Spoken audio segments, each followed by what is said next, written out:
वो सोता और खाता था, उसके पास कोई काम नहीं था, बस वह भूख लगने पर खाता और जब नींद आती सो जाता था। उसे हर कोई समझाता था कि तुम्हें ऐसा नहीं करना चाहिए, तुम्हें कोई काम तो जरूर करना चाहिए, नहीं तो ऐसा कब तक चलेगा। यह साम नाम का आदमी था जिसे सोने और खाने के अलावा कुछ पता नहीं होता था। साम के पास थोड़ा धन था जिसका वह उपयोग सिर्फ खाने में करता था। एक दिन उसके पास एक आदमी आया और उसने कहा कि शाम तुम काम कब करोगे। शाम ने कहा कि ऐसा नहीं कि मेरा मन काम में नहीं लगता है, जबकि मुझे तो कोई काम आता ही नहीं, मैं क्या करूं। उसने समझाया कि कोई काम सीख लो, तुम्हारे ही काम आएगा। शाम ने कहा कि ठीक है, तुम मुझे कुछ काम दो। उस आदमी ने अपने यहाँ पर उसे थोड़ा काम दिया। उसने उसे सभी जानवरों को पानी पिलाना और घास डालने को कहा। शाम ने पहले कोई काम नहीं किया था, इसलिए उसे समझ नहीं आ रहा था कि जानवर पानी कैसे पीते हैं। उसने थोड़ा पानी एक गिलास में लिया और जानवरों को पिलाने लगा। कोई भी जानवर पानी नहीं पी रहा था। शाम ने सोचा कि शायद उन्हें प्यास नहीं लगी होगी।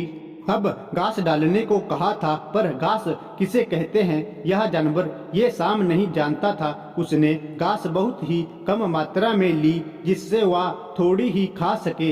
यह काम करके वह खाना खाकर फिर से सो गया था। सभी जानवर प्यासे चिल्लाने लगे। तभी वह आदमी भी आ गया था जिसने उसे काम दिया था।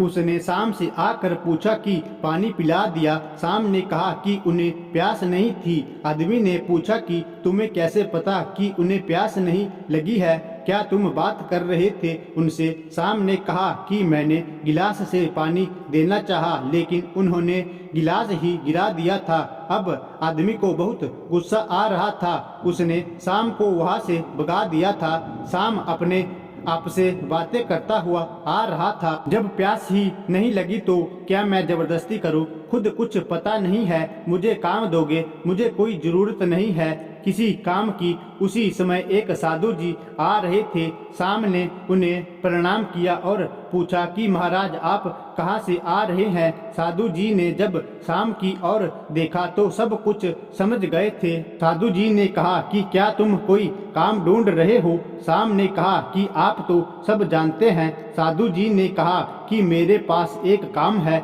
जो तुम बखूबी कर सकते हो। शाम ने पूछा कि वो कौन सा काम है। साधु जी ने कहा कि क्या तुम खाना बनाना जानते हो।